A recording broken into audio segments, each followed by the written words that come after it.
Branko said, I want to be a human for my family. And me and Rocky have really heard them all, so this really stuck with us. Let's see what he really meant with that.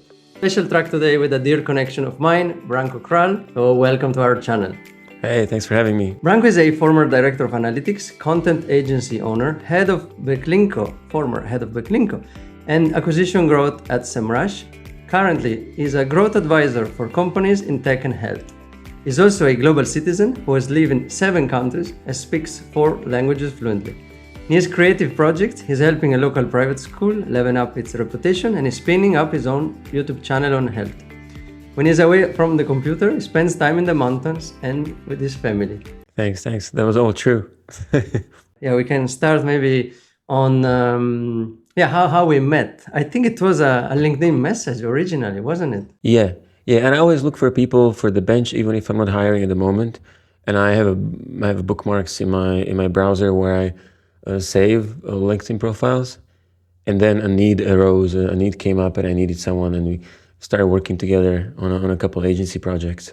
You've done so many things, and I think when we connected, that was the time you were selling your content agency. Maybe we can start from that. Agencies as a shitty business model. Well, so think about it. You're selling services, and that's way more difficult and way less scalable. Now with AI, it is more scalable, but I think what's happening with AI is that we are building micro apps and we're building solutions and automations that look a lot like platforms. In the past, a few years ago, if you wanted to have a strong agency, you would need to build a lot of your internal software.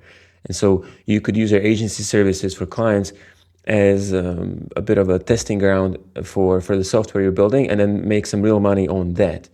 But when you think about it, why wouldn't you just build a software company or some sort of a hiring platform? Because that's another way to pivot from agency business, or an affiliate website, or a publisher that monetizes in some other way. You have all these other business models that an agency can support, but most agencies are primarily an agency, and then they are those other things too, which really doesn't make sense financially. If you put the same amount of effort into something else, you would create a lot more value, make a lot more money. So that's the first thing. The next thing is that you're always external. So even when we've done well, we would be cut sometimes, which is just natural. But it happens a lot less to internal teams, internal people, employees and such. And then it's even just something that's a lot easier and a lot easier to manage and digest and recover from if you're an individual consultant, because you're not as invested. If you put your entire team into a client project and then you get cut even though things are going well and you have the measurement and you can show the numbers that are true, that things are going well, and the only thing is that the entire company is going through change and that they cut you anyway, which, if you have 10 clients at a time like we did, between 7 and 10 clients, then this will happen once or twice a year, and it will happen with some of the clients that you liked a lot. I mean, that's why it went well. So even if you're an individual consultant, you don't need to withdraw an entire team, and you have a lot more continuity, a lot more that you could do with what you've learned. It's much harder to gather the learnings of one project within a team and then use it for another. One is that you could be doing better things with your time. Another one is that you get cut a lot, even when it goes well. Third problem is that most agencies suck. I've collaborated with many. I've helped promote many. I've started and sold one.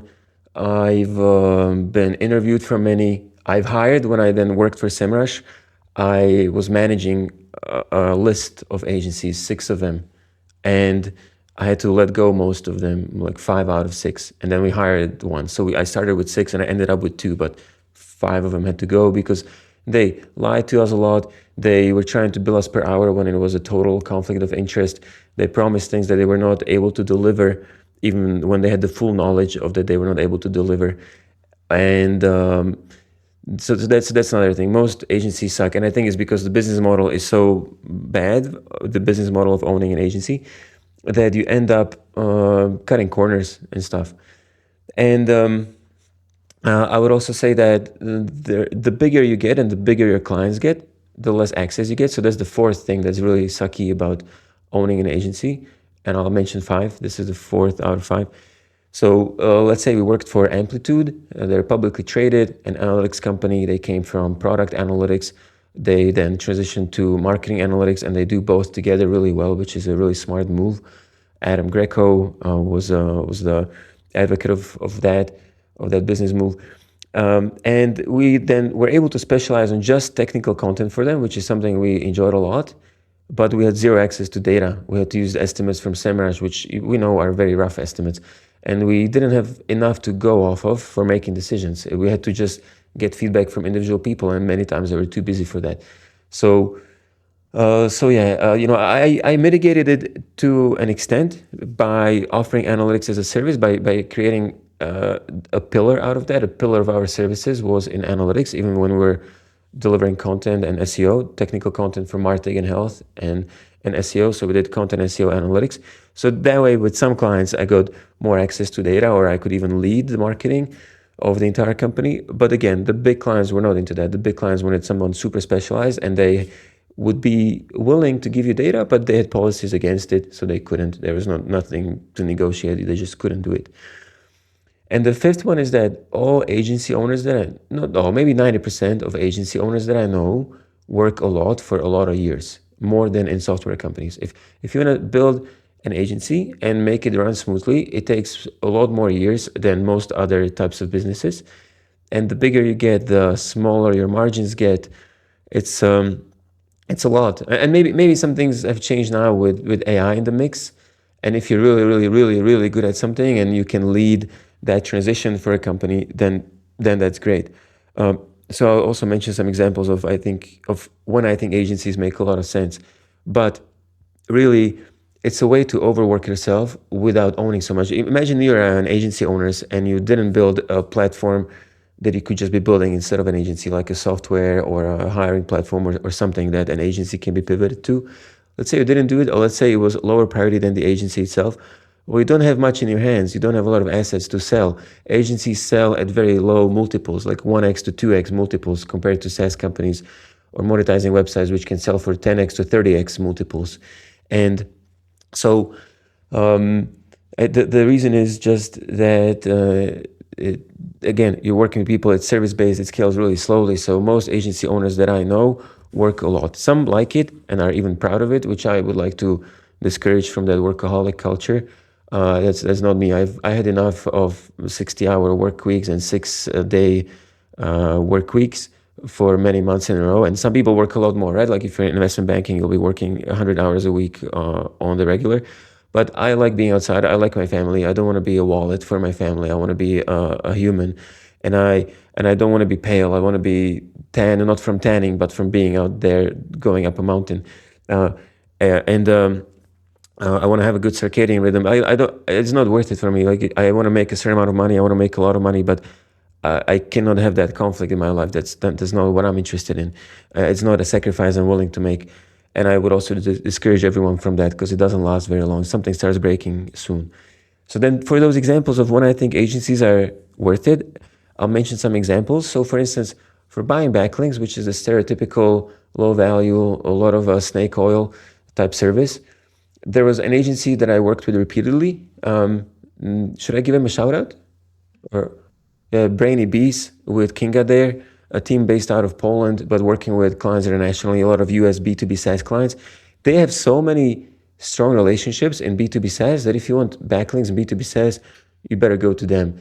Or an agency that came out of a copy blogger led by Johnny, I was going to say John, but he usually goes by Johnny Nestor, that was so good at technical content that when we were at Backlinko building out our technical content muscle, taking over from agencies that didn't work out, he was able to do it at a very, very high level before we did.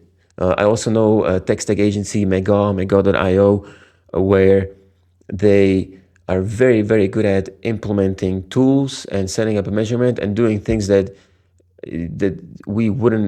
most CMOs would not even know of or think of, let alone be able to execute. And so what they do often is they work with someone for, say, half a year, and then they train the team on what they've implemented, and then they leave.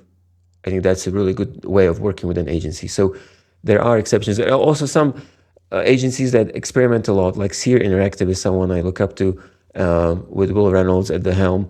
and I know some of their other team members too. And they come up with so much. They are leaders in figuring out how stuff works. Same thing for iPull Rank, as silly as the name sounds, uh, with Michael King as the lead, and they share so much firsthand experience that you just about how things work now, that you can tell that they've done it many times, and you just want to be one of the companies that they do it for too. That was an interesting long point. Thank you, Branko. So can we say that after you went through all that, then at that point you decided to sell the agency because those things you've seen, or there was another reason for then going into the next chapter of what you do now? I was actually going through psychosomatic therapy where a lot of my patterns were surfacing that I had no idea about. And I realized I was often in the self-sabotage mode, and in this mode of that if I don't go to bed tired, I come up with something else to do until I'm tired, and then I go to bed. Not like tired, like you're tired at the end of the day, but tired as in a bit exhausted. And then you can finally feel good about yourself because you've at least exhausted yourself during the day, and now you feel like you deserve the sleep, like if you didn't deserve the sleep otherwise. I had a bit of that pattern. And I also realized that I had a really, really bad agreement with my business partner at the time, which was fully my mistake that the agreement happened that way, because I was the one who came up with it. I was way too generous and way too hopeful about the person, and I incentivized him sucking money out of the company in a very predictable way. I just kind of had to learn that lesson. And the third thing was that I always knew I wasn't fully in it. I started freelancing after I once got fired from an agency, a really shitty one. And then I started freelancing because my clients wanted to stick with me. And then it grew from there. I have this nature of connecting people, hiring people, building teams. Building teams and systems is my favorite. And I feel like that's my forte too. And so that's, and maybe some other things too that I could brag about. But I was naturally building a team out of the client demand that we had. And so it became an agency, but I wasn't planning on that. And it was not that instance of a flow that you experience that the life serves up to you and you can benefit from it and stay in it, and you have this amazing thing that you didn't even expect, didn't even dream up. It just happened to you, and now you're leading something great and you want to stick with it as long as possible. No, it was not that. It was more a flow that was a result of some patterns that were not that good for me. But at the same time, I made some money from selling. I made some money during the agency operated. We had some good numbers. We had 12 people during the final stage of it, which lasted a year or two. I made a lot of friends.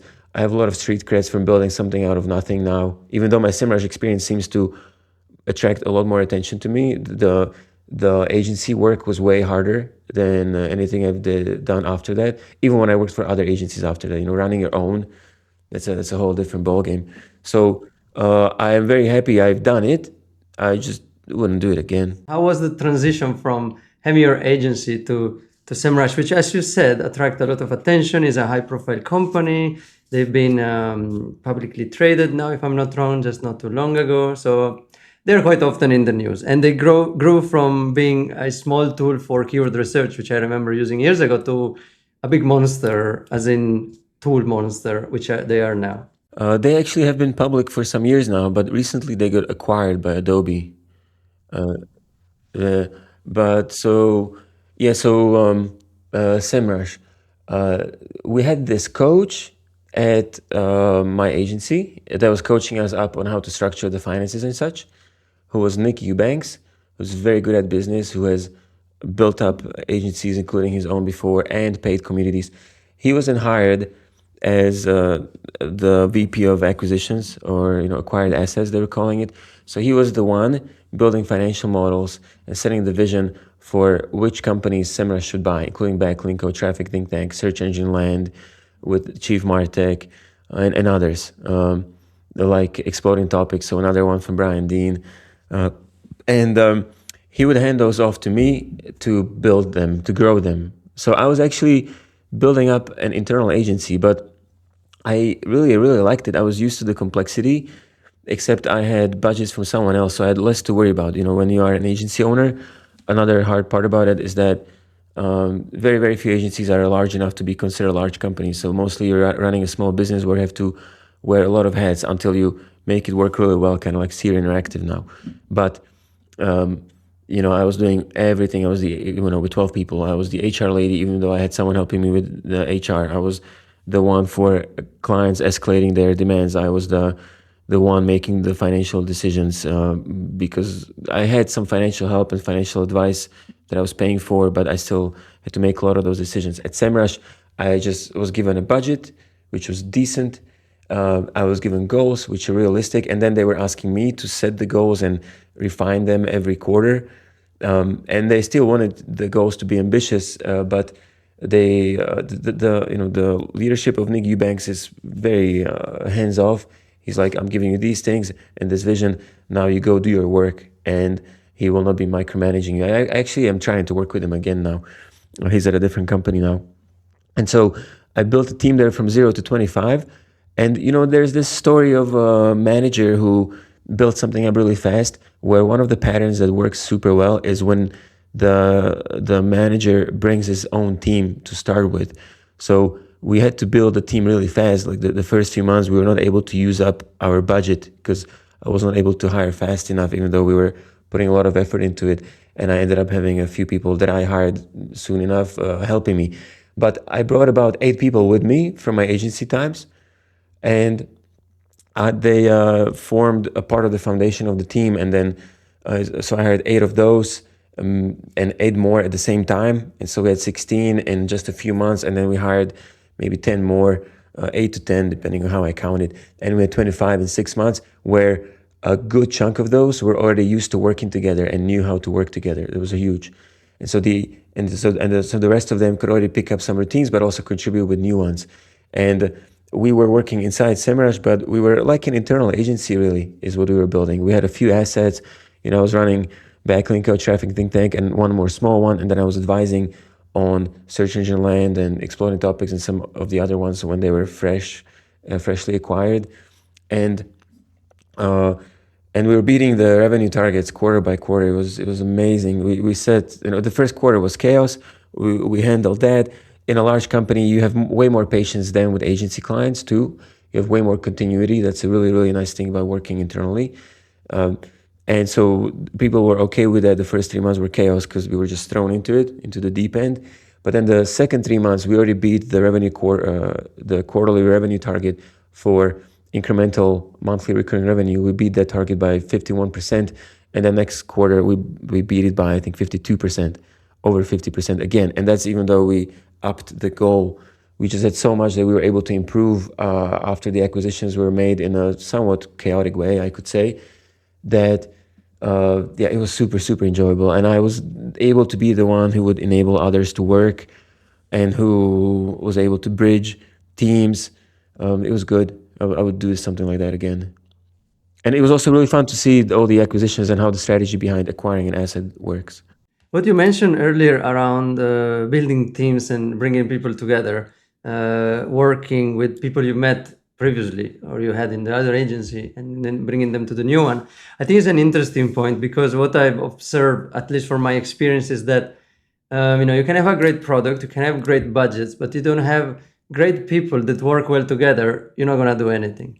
And these days, especially where we have people working remotely, working in different ways, more than ever is key to make sure things work smoothly, let's be honest.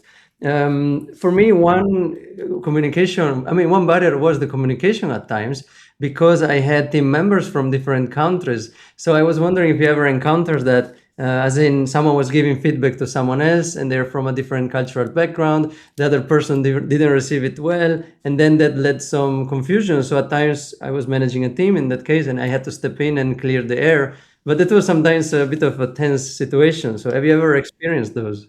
Actually, that's something I think about a lot also when I watch other teams work. And I think some of the hurdles are the same everywhere, because you don't even necessarily need an international team. This can happen in any team. And so I have a few principles there that I follow. Number one, or even higher than number one, is that everything you say as a leader has to be unambiguous. It has to be 100% clear. And it has to be so clear that anyone with any educational background or work experience or a language background will understand it the same way. So you need to check yourself, read after yourself. And after a while, it becomes a habit and you just write that way, which is also really good for content writing.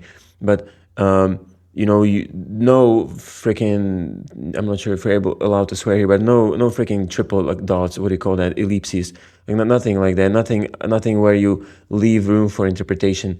No, it has to be clear. And I know I can talk a lot and express myself in long, lengthy ways, but when I write stuff, even if it's a full long paragraph, it has to be super clear what it is that I'm trying to do. It has to be clear what the next person needs to do with it, when they need to do it, who they need to do it with. It has to be super clear what the goal is. You don't need to worry as much about context, I find, but the immediate stuff like goal, timeline, team members, why you're asking for it, so that maybe if you receive a counter proposal from a confident team member, which is what you want, you receive one that's hands-on and actually helps you, not just like I don't want to do it, but oh, if you want to do it this way, if this is why it matters, the team member would say, what about this as well? That's a good conversation, but that also is a result of clarity.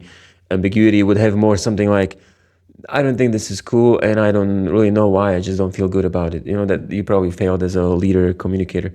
So there's one. uh, Another one is that you need to be ready to take ownership for the decisions. If somebody doesn't like it, they need to know that you will still take care of things because you've made the decision.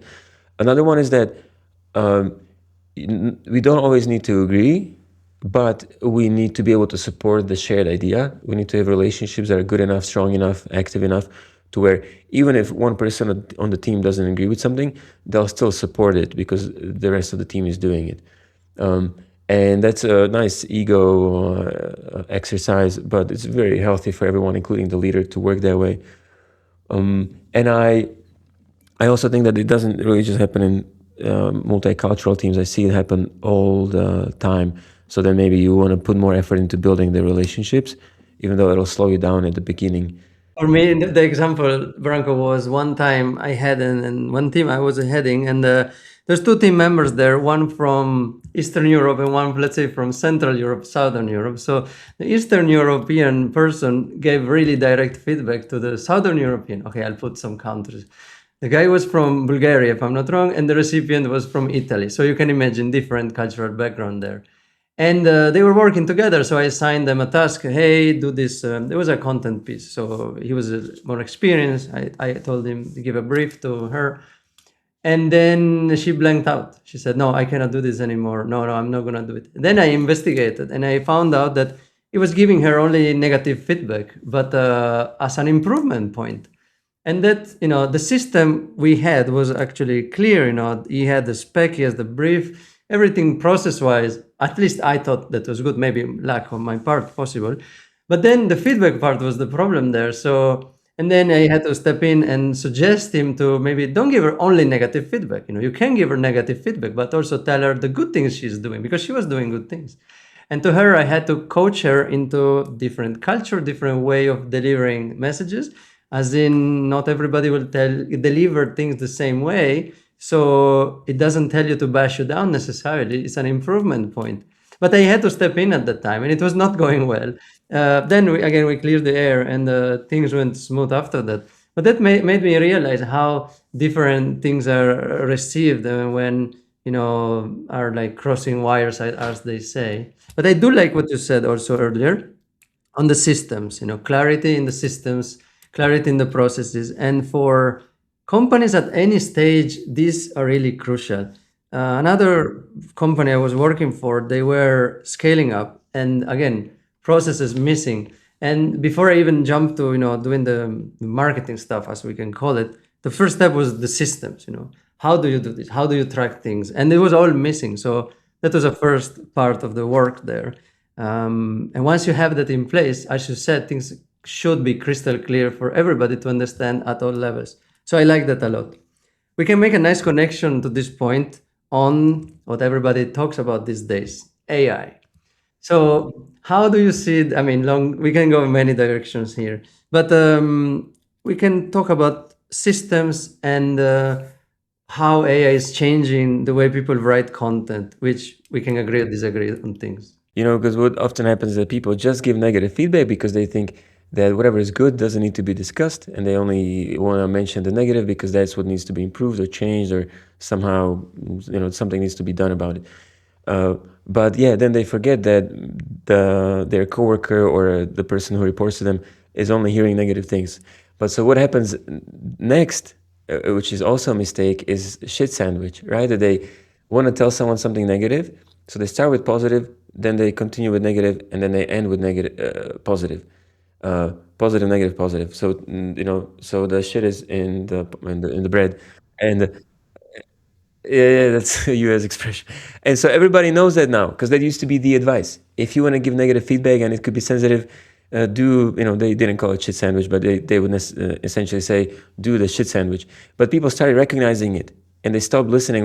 When somebody started giving you feedback and it was positive, you would know, oh, damn, something negative is coming. And then you also wouldn't listen at the end when there was something positive again, even if you meant it. So what I've learned is that I don't do the shit sandwich, deliberately avoid that structure, that order. And what I do is that I continuously tell people positive things as appreciation. Even my partner, my fiance, teaches me to do that better and better, where she's really good at just coming up to a person who just did something for her or with her and appreciating them for it on the regular. Not just when they want to tell them something negative, do it on the regular. And then when you want to tell them something negative, they already know you as someone who notices everything, all the good things as well, and you have zero need for a shit sandwich. You just tell them the negative thing and you tell them respectfully, you try to be constructive. So that's the best way there. And I would also say that the leader is actually responsible. If you have two people who report to you who are bickering, you have to be the dad, the mom, and step in and solve it for them. That's actually a part of your job description. Yeah, one key thing now makes me think, this I think is easy to do in some scenarios because one particular company, I was working for instance, there was zero chit chat, for example, or zero appreciation tokens given. So some companies operate entirely on Slack, for instance, these days. And so I think what you just said, I think is a really nice process, but I think could be difficult to implement at times because how do you deliver those? And also we have the different time zones. So that's something also interesting about teams, energy levels. So I come to observe this a number of years ago where I was working in Central Europe with people in US and also other countries. And I noticed that certain communications were more difficult when the time zone was so much diverse. I mean, the time zone difference there. As in, I will finish my day and then someone would just come in the morning. There are plenty of energy. So maybe delivering certain messages becomes trickier. You'll find the message there and then the day after they will get back to you. So it's that synchronicity of feedbacks that are sometimes tricky. But I do like the idea of the regular positive feedback loop. And then, when you have to say something negative, essentially, you just say it because they respect you and they know that you appreciate their work. So that makes a lot of sense. Positive things and negative things of AI, maybe applied to content and marketing, which I think is your forte. Yeah, we have the full spectrum of the negative and the positive of all these AI slop, and we have all these amazing workflows. So I think the positive will definitely be how much you can systematize now. That would be very hard to systematize and scale before. It's not so true anymore that content cannot be scaled. It can be scaled really well today. But yeah, it depends on how well you keep the human in the loop. There are some things that AI is a lot better for. For instance, what Seer Interactive and Will Reynolds posted about, I'm giving them another shout out, hope they listen, is uh, is for instance, that you can have a voice AI agent call the subject matter expert and interview them, and then pull insights from the interview for an update of an existing piece. And that AI agent, the voice AI, can actually schedule any time the subject matter expert wants. It can be during their drive. It can be 20 minutes here. It can be midnight of somebody else's time. Just whatever. Also, rescheduling is super easy. It's just so much less effort, and the voice AI agents can be set up so well that the conversation is just as good as with a human or better, because the voice AI agent can also is usually better at studying up on the topic, so it can ask really good questions. So there are very good examples of process improvements like this, whether that's a specific step that gets improved by AI or simplified, or the entire workflow, like when you work with AirOps or NA10, or you build something of your own in Python that has this 80 step workflow that would not be possible before. If you keep the quality in mind, and we have to define quality, which to me means first-hand experience, expertise from the field, something that AI couldn't write on its own. That's why you're interviewing the subject matter expert. Well written, well structured, easy to distribute, easy to understand, and information gain, which is what the first-hand experience or opinion are for, right? Something that was not shared before, at least a part of the piece. If you have those, and then a visual appeal and visual assets to follow, and if you have those things maintained, then let's go crazy on AI and build workflows. One thing I was discussing yesterday with Andrew Milburn on sales, because he's a sales marketing leader. I highly recommend that talk, by the way.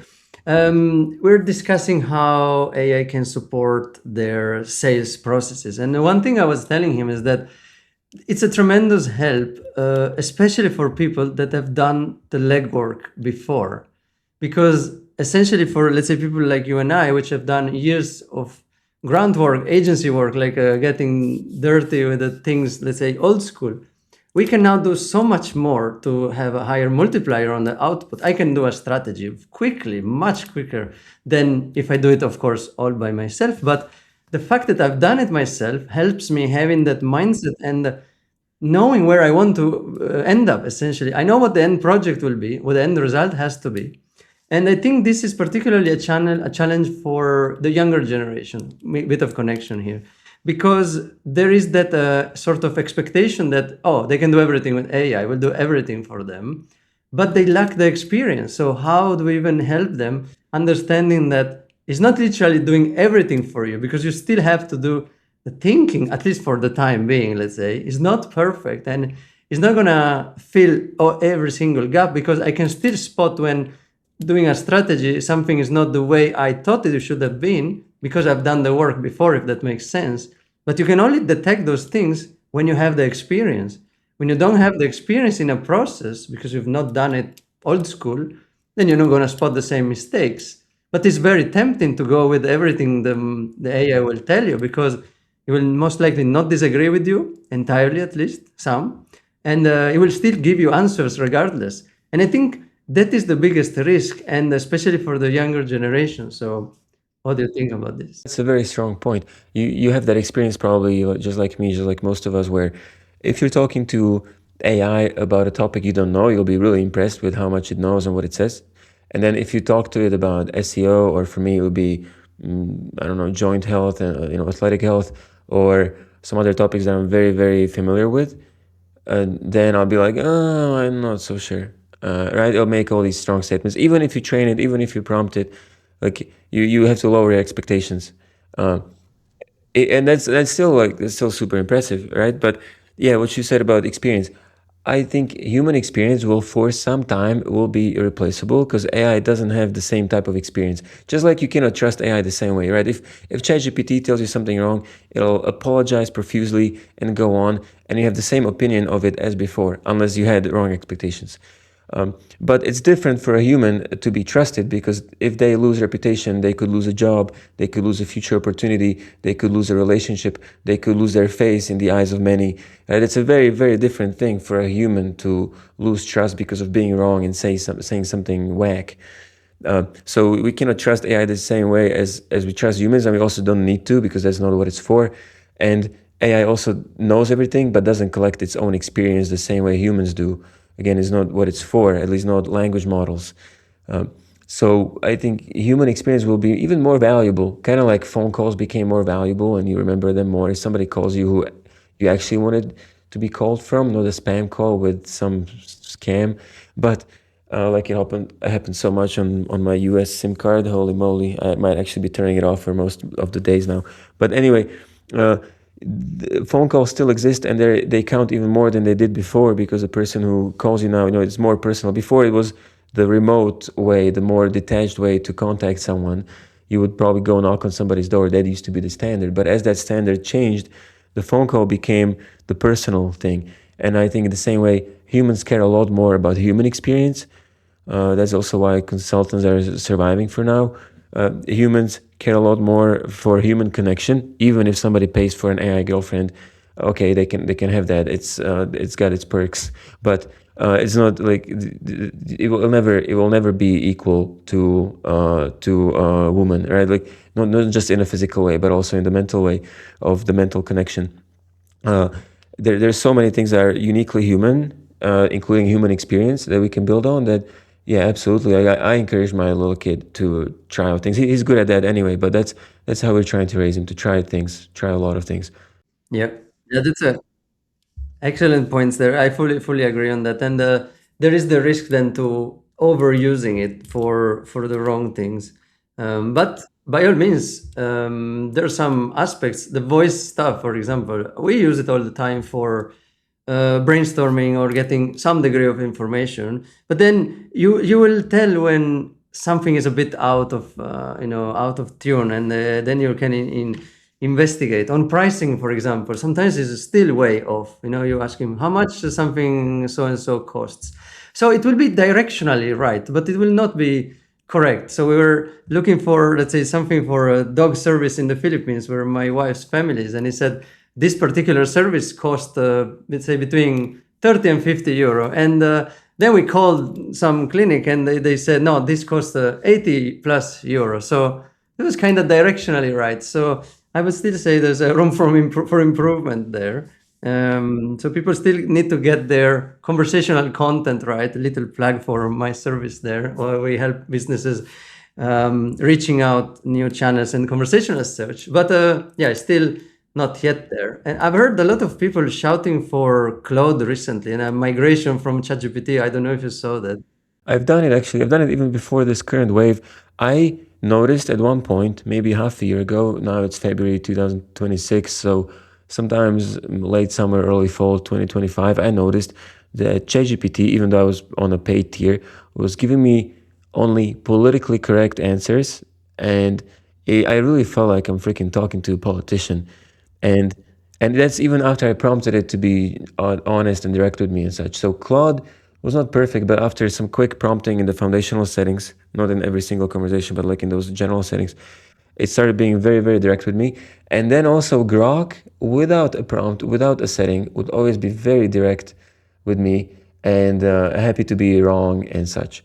And now I use Gemini a lot because I bought a new phone and it has AI, and that's Gemini, and I find it to be good enough. But when I care a lot, or when I'm on my desktop computer, I'll use Claude. And it was, for me, it was between Grok and Claude because they were way more truthful, way more just direct and objective. Like I want my friends to be, like don't give me BS. Tell me how it is. Don't be afraid of, I don't know, hurting my feelings. Just tell me things. Yeah, and there are differences. I'm still a chat fan, as I think you know. And what I've observed is that every time they release an update, it changes the way it answers quite dramatically. So now it's on the 5.2 something, and there are some differences there. Even on the little thing, on the more controversial topics, if you want to go down that rabbit hole, it will not answer you the way you would expect if you talk to him, because apparently people might hear what he says. He told me that. It's so funny. So I was asking something about controversial, which I will not mention. You can guess. And on the audio one, the one that talks back to you, he will not answer the way I would expect it. But then if you go to the other mode with the audio, without a direct response, he answered me completely differently. And then I asked him, why did you do that? And he said, it's two different streams coming through. One is much more conservative because they expect someone might hear that and have their own opinions on things. The other one is more personal to you as the user. And so it can be much more free and open to discuss. So I thought that was interesting. But yes, I've seen it does, yes. Yeah, you don't want to say things in a certain scenario and so on and so on. But yes, I've seen people moving through. And that's also one suggestion for the viewers here. Do try different models because they answer very differently. They behave very differently. For one of our clients, we have one co-pilot, and there was a lot of testing there on the different models until, if I'm not wrong, in fact, we have Claude there, if I'm not wrong, one specific version, because it was answering in the best way, in the more creative way, yet still grounded for our specific client, because that was the angle we wanted to go for one construction client there. So that's the choice we've been doing there. But it wasn't one day setting, so we have to test it out. So especially if you apply to clients, I would say do spend the time on testing these things. And that's why, you can expect also for consultants to charge more, because effectively it's a lot of work to test these things out until you find the right one. Yeah, maybe when you say charge more, the charges should be, instead of just some one-off deliverable like a strategy document or folder, it should be now transitioning towards a micro app that helps the client use the strategy. I think the service should be way more in that direction today when you say charge more. Earlier, I wrote down a point. You mentioned, I want to be more a human for my family. And we can connect on the health and wellness aspect, which you were telling me just not too long ago.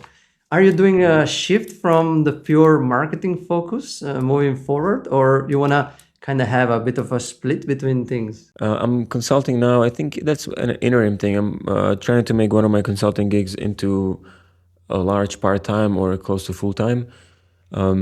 I've also been learning to say no, because and now I'll be a little negative to whoever doesn't mind. And whoever does mind, I'll apologize beforehand. But I've seen a lot of BS, I've seen a lot of lies, and I think now that we're discussing AI, one of the bad ones that it has led to is not just AI slop as crappy content on the internet that even degenerates the training sets for the future AI models. And that's why, again, human written content is even more valuable now, even if it can be AI assisted, AI scaled, but still a human experience. But so what I'm also seeing in investments, because I work a lot with investors and startups that are getting investments, and before I worked with acquisitions and such. Yesterday, I was in a conversation with an investor who wants to buy a local private school that I'm helping.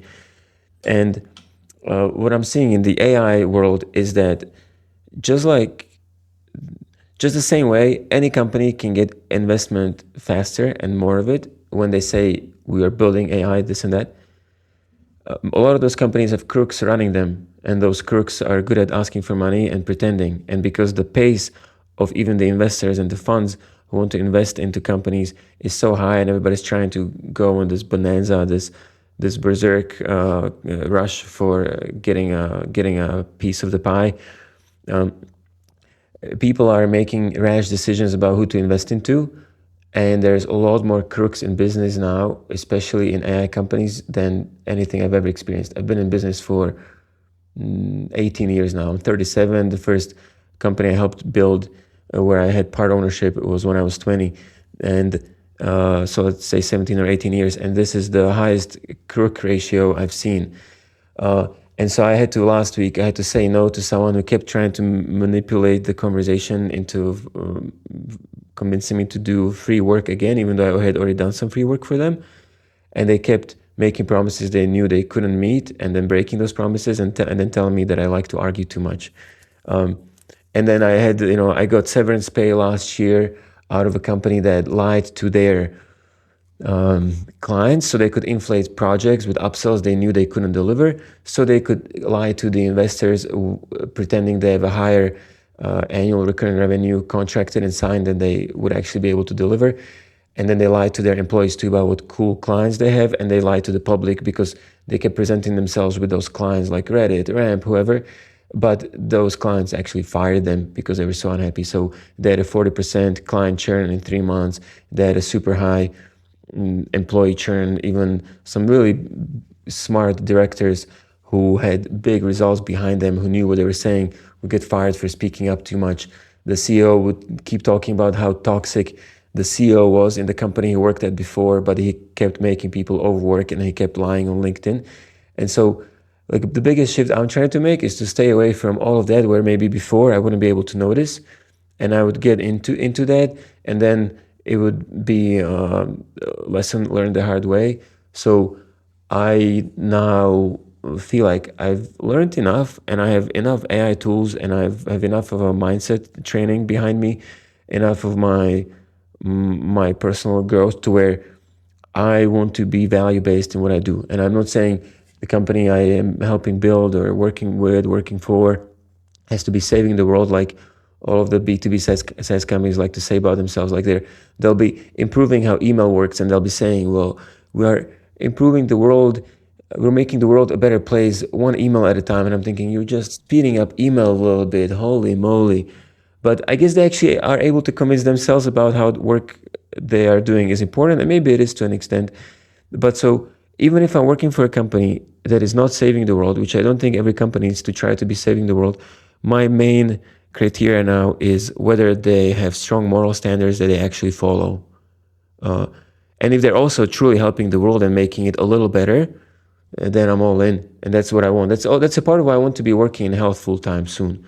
Uh, I'm making some active efforts to make that happen. I used to work in health full time with helping health companies grow, and now there's a lot of opportunity in health tech and also health education. A lot of different ways you can both make money there and contribute to actual improvements in people's health, which I think is super important, because general health of the public is getting worse and worse, and it's happening pretty fast, and it hasn't stopped or slowed down it. We are in a time where you are seeing declines in life expectancy for the first time in many decades, and that's not coincidental. So I would love to be of help and have a contribution there, and that naturally allows me, that kind of thinking naturally allows me to spend time with my family in either healthy ways or just spend more time with them. And for instance, when my fiance was looking for work, or when she was considering offers, she wasn't actually looking, she just kept getting all these offers. She's quite a magnetic person. And when we were considering what to do, we decided, or she decided with my support, that she'll be working part-time, because we want to have flexibility within our family team, within our family unit. We want to have more time flexibility. We've worked for years to be able to have flexible schedules and flexible locations. And not like it's always an advantage, sometimes it's much better to be somewhere in person, but we work to be able to have that at least to an extent. So we want to maintain that, and it's super doable. Even when I'm talking to people in the US, because I'm in Europe now, they ask me about overlap, and they'll be pretty worried. I find that there's a balance to be found, and it's not too hard to find. And for instance, I work till 9 p.m. Central European time, which is 3 p.m. Eastern US, and noon Pacific. So I'm online for more than half a workday of US hours, because I made that decision of that I want to continue working with the US. I really like the business mentality there, and just a lot of things about it. I've lived there for a long time. I really like it there, and I found that balance there. 9 p.m. I'm done, so I can still go to bed by 11 and have my head slow down enough, and then be there and wake up before my kid wakes up the next day, which makes the day a lot better. And I hope I just answered your question, but it's a puzzle for me that my partner and I are putting together, and it seems to be working. Yeah, that was a longer point. So, but I think it answers that, because that was the point on why you want to be a human for your family. But that answers, in fact. So you want to have more time available and be more flexible in your decisions, which also meant saying no to projects on things. And I think that's another really good skill to have in general, because it's very tempting to say yes all the time. But I even did a training a number of years ago on some slides I create on how to say no, because that was a problem, and people sometimes think they have to say yes all the time, but instead it's the exact opposite. There's a power of saying no. At least that's what I believe there. It's especially tempting when you're a consultant who constantly needs to sell, who constantly needs to get projects. It's super tempting to say yes, but then you realize, or you observe, that those consultants or agencies that are doing well say no a lot, including terminating an existing client, not like right away, not in a nasty way. Yeah, and that's a skill, I think, though. You develop that over time, because maybe one does some mistakes, and or do too much, or stretching the hours too much. I mean, depends also what you do. Small parenthesis. I find that what we're doing now, and I have my growth consulting company, as you know. I really enjoy doing what I do, and sometimes I even don't see the hours. whereas my wife keep on calling me for dinner. But I genuinely enjoy doing what I'm doing. It's not I'm hating Monday morning. I love Monday morning now because it's what I've created, and they're the clients that I chose to work with, not nasty clients that I don't like. So I know this is a bit of a privileged position to be in, but I think it's important that people can do their own decisions that help them keep their balance. Just as you said, you want to keep more time for your family. Earlier on, you mentioned actually in the introduction about mountain biking, I believe, or you told me at times. It's a passion of yours. I'm a big fan of mountain sports. It's a big part of my life. It's a big reason behind where I live and where I've lived before. With mountain biking now, I'm lowering the priority. My kid does it. I got him even more into it, so so it'll keep being a priority. But I'm lowering the priority. I used to be a downhill bike instructor. I used to do some amateur downhill bike races, and I've done a lot of training for myself with coaches to be good at this. And I also just enjoy it a lot. It connects a lot of it for me. But in general, for mountain sports, what it connects for me is being outside, doing something physically demanding, where you also have to make a lot of decisions, know where you are, navigate, and be able to help friends in tough situations or very, very fun situations. It can be so exhilarating. The enjoyment you get out of whizzing through the forest on a vehicle, or going up a big mountain in the winter on a split board or skis, and then going down it again and navigating it and camping out somewhere in the snow. It's so refreshing. I tap into. It'll sound like I'm a dirty hippie, but I tap into the earth's energy by doing this. I actually consciously think about how, like when I'm skinning up on my split board up a big mountain, I think about how the earth's energy is going through my feet into me, and I refresh so much. It gives me so much energy to then be behind the computer. It forms a lot of my relationships, because if you want to make a friend, you go into the mountains with them, you get to know them. You spend half a day or a few days with them there. You do something hard. It's amazing. It also balances out how easy our lives have become, with everything being flat, round, and smooth, and soft, and predictable. In the mountains, it's real. Right? You make mistakes, you pay for them. And then the physical outlet. I don't think it's reasonable to just be good at the stuff you can do with your brain. Your brain will even stop working all that well after some time of neglecting the body anyway. And even the Greeks knew that you need to have both if you want to be happy long term, and if you want to have the full experience of being human, you need to do physically hard things, especially if you're a man and you want to work on your mental side actively and a lot, and they connect really well. And then also you get to know yourself and others around you emotionally, because the expressions you experience, or the way you experience yourself when you're in the mountains, you're getting wet, you're cold, or even just when it's super rewarding and you're on top of something that you climbed, or you're back home and you're looking at the peak because you can still see it from your window. The things you experience there are so complex and so rewarding and so good for personal growth and building relationships, that I always want to have my work and my computer stuff, let's call it that way, because it's a nice part of the puzzle of happiness for me and us. But the mountains are a big source of energy for me, whether that's after work as a way to clear my head, or just any other day too. Summer or winter mountains? Snow or no snow? Both. I love spring when you have all of it. I love all, and I even like the fall now, because the mountain stuff is so time consuming and demanding that I like to just do some strength training or kickboxing in the fall, or whatever I can do inside. And then I'm less tempted to always have to be outside, But even winters have been getting more sloppy where I live, warmer and warmer and drier. So it's more like the fall now anyway. I like it all. I just like being outside. I like being in the woods. I like being on steep surfaces. I like being there with a small group of people. I love sleeping there. Any of it. Nice, amazing. So maybe you guys, you didn't know this side of Branko. I think it's great. The balance between tech and nature is good, and it keeps you in balance after all. I love that. It was great having you here on today's recording. I have one final question. Is there a guest you would love to see feature on our channel, and who would that be? Yeah. I love Michael Offe, who is the chief editor at Backlinko, who has been vibe coding day in, day out. I think he'd be really good. It was a pleasure having you here, Branko. And before we close, where can people find you? Which is the best way to get in touch with you? The best way is LinkedIn. And you could DM me and send me a connection request. I love that. And then my YouTube channel now, you can search Branko Kral on YouTube. I just started it for work stuff. It's more of a library of some of the projects I've done, like a course and a guide. So that's a good one. But for getting in touch, LinkedIn. Once again, thank you so much for participating. Thank you. Thank you, Gabriel.